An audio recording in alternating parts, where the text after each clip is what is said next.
Continuando con las clases virtuales, en esta vez vamos a tratar el tema del frenado de un motor trifásico. El motor es de 10 HP, ¿de acuerdo? Y funciona a 440 voltios. Pero el frenado es con corriente continua.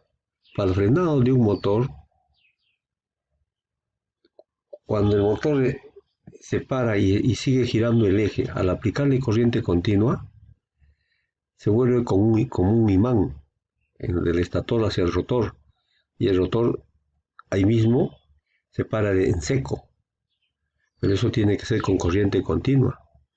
Se puede notar acá que tenemos un transformador, el lado primario que ingresa a 440 y en el lado secundario que va a salir 70 voltios.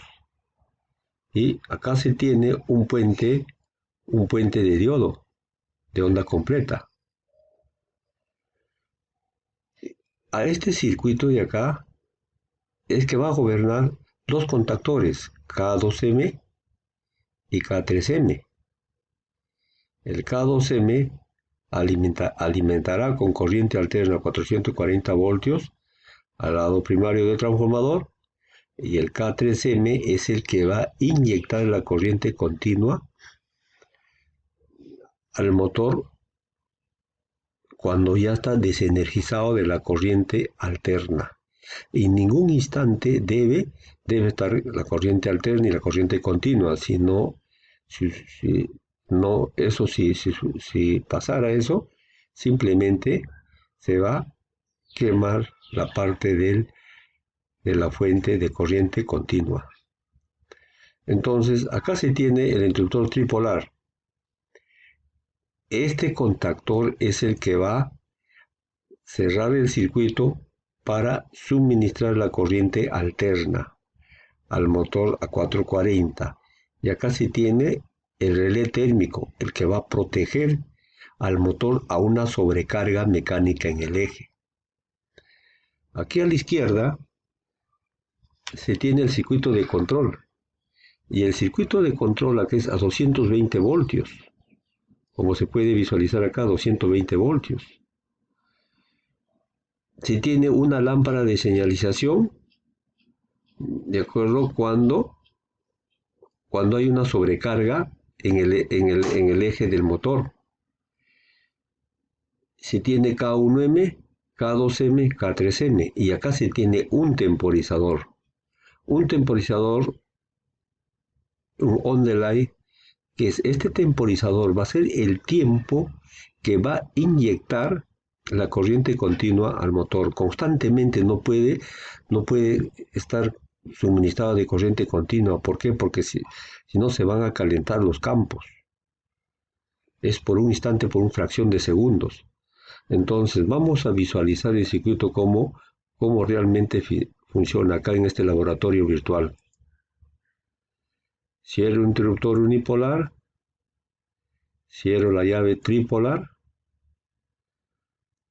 Entonces, al pulsar el pulsador de marcha, el S2Q, el motor trifásico a 440 voltios de 10 HP está trabajando. ¿De acuerdo?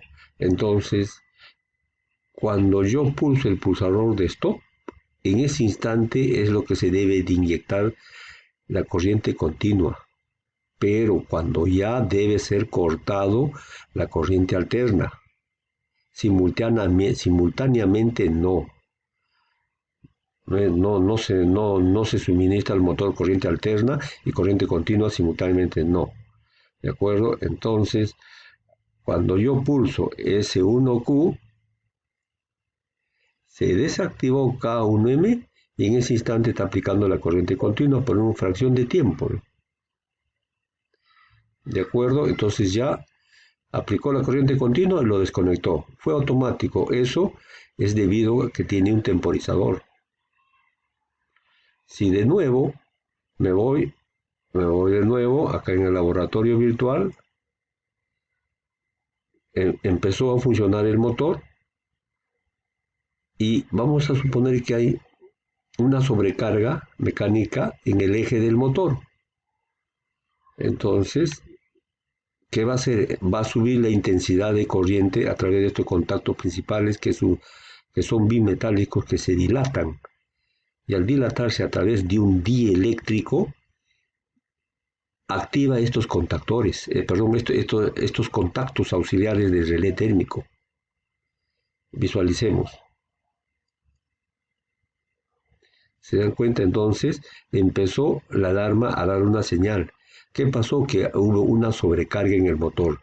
Entonces el técnico viene, revisa la falla que ocurrió, soluciona el problema, ¿de acuerdo? Y ya quedó listo para poder lanzar de nuevo el sistema. Entonces vienen normal, lanza, ¿de acuerdo? El motor de 10 HP está trabajando, 440 voltios.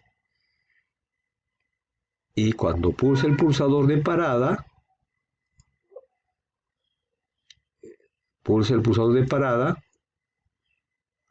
ahí está cero, como se la velocidad angular cero, ¿de acuerdo? Y se desactiva la corriente continua. Así es, jóvenes, como trabaja el frenado de motores. Ahora, esto de acá, este circuito, este diseño, lo vamos a ejecutar en el laboratorio, tal como está y debe cumplirse. Y hay variantes y variantes de diseño. Ya eso sería, jóvenes. Gracias por su atención.